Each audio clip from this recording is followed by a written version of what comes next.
காலையில இருந்து நான் உன்னை எங்கெல்லாம் தேடுறேன் தெரியுமா? ஆமா, நீங்க எங்க போனாலும் என்கிட்ட சொல்லிட்டு தானே போவீங்க. நீங்க எங்க போனீங்க? ஆபத்தான இடத்துக்கு நான் எப்படின்னு உங்களை கூட்டிட்டு போக முடியும்? எனக்கு நடக்கிற பிரச்சனைய நான் தானே பார்க்கணும்.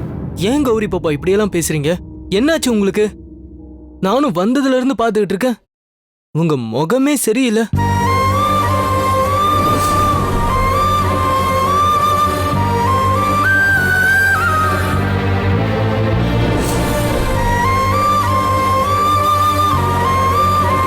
என்ன கௌரி பாப்பா சொல்றீங்க? உங்களை விட்டு போன பழைய சக்தியெல்லாம் திரும்பவும் கிடைச்சிருமா? எவ்வளவு பெரிய சந்தோஷமான விஷயம். கௌரிமா, அந்த அம்மா சொன்ன மாதிரியே நீ பழைய கௌரியா திரும்பவும் வரணும். இப்போவே நீ கிளம்பி போய் துர்காவை கையோட கூட்டிட்டு அவங்க சொன்ன இடத்துக்கு கிளம்பி போ பாப்பா. அப்பதான் நம்ம ஊர் நல்லா இருக்கும். துர்காவுக்கு வர ஆபத்தெல்லாம் உங்களால தடுக்க முடியும். என்ன கௌரி பாப்பா, நான் மூச்சு பிடிக்க இவ்வளவு நேரம் பேசிட்டு இருக்கேன். நீங்க எந்த பதிலுமே பேசாம இப்படி அமைதியா இருக்கீங்க. எங்களுக்கு மட்டும் உங்களை பழைய கௌரியா பார்க்கணும்னு ஆசை இருக்காதா? அண்ணே, உங்க ஆசை ரொம்ப நியாயமானதுதான். அத நான் எந்த தப்பும் சொல்லல. ஆனா ஒரே ஒரு விஷயத்த நீங்க இன்னும் நல்லா யோசிச்சு பாருங்க சின்ராஸ் அண்ணே. துர்காக்கு கல்யாணம் முடிஞ்சு இப்ப வரைக்கும் அவ எவ்வளவு கஷ்டத்தை அனுபவிச்சுக்கிட்டு இருக்கா. தொடர்ந்து பிரச்சனை மேல பிரச்சனை. இது எல்லாத்துக்கும் மேல ஜெயில இருந்து நிரபராதின்னு வெளியில வந்து இப்பதான் கொஞ்சம் நிம்மதியான வாழ்க்கைய வாழணும்னு நினைச்சுக்கிட்டு இருக்கப்ப என்னால எப்படின்னு இப்போ துர்காவை கூப்பிட முடியும்? இது என்னடா வம்பா போச்சு?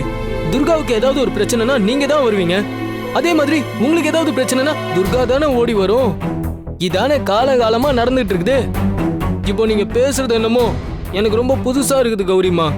சின்ராஸ் அண்ணே, இன்னைக்கு காலையில தான் அசோக் சித்தப்பா ஊர்ல இருந்து வராரு. அவர் வீட்டுக்கு வரும்போது துர்கா இங்க இல்லைன்னா அவளோட வாழ்க்கை என்ன ஆகும்? ஏற்கனவே பல பிரச்சனைக்கு அப்புறம் இப்பதான் அவளுக்கான வாழ்க்கை ஆரம்பிக்க போகுது.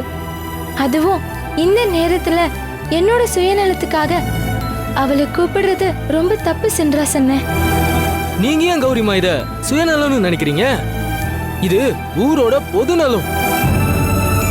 இத மட்டும் போய் நீங்க துர்கா கிட்ட சொன்னீங்கன்னா, நீங்களே துர்காவை வர வேணான்னு சொன்னாலும் துர்கா முதல்ல ஆளா கிளம்பி வந்துரும். நீங்களே வேணா பாருங்க. சின்ராஸ் அண்ணே, எனக்கு துர்காவை பத்தி நல்லா தெரியும். நான் சொன்னா அவ அடுத்த நிமிஷமே கிளம்பி வந்துருவா. அதனாலதான் அவளுக்கு தெரியக்கூடாதுன்னு அமைதியா நிக்கிறேன்.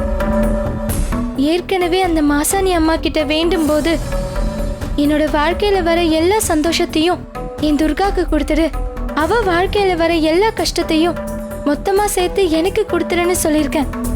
அப்படிதான் நான் வேண்டிக்கிட்டேன்.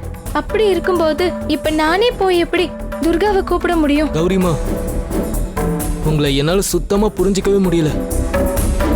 அட போங்க சின்ராஸ் அண்ணே, இப்பெல்லாம் என்னாலேயே என்ன முழுசா புரிஞ்சுக்க முடியல.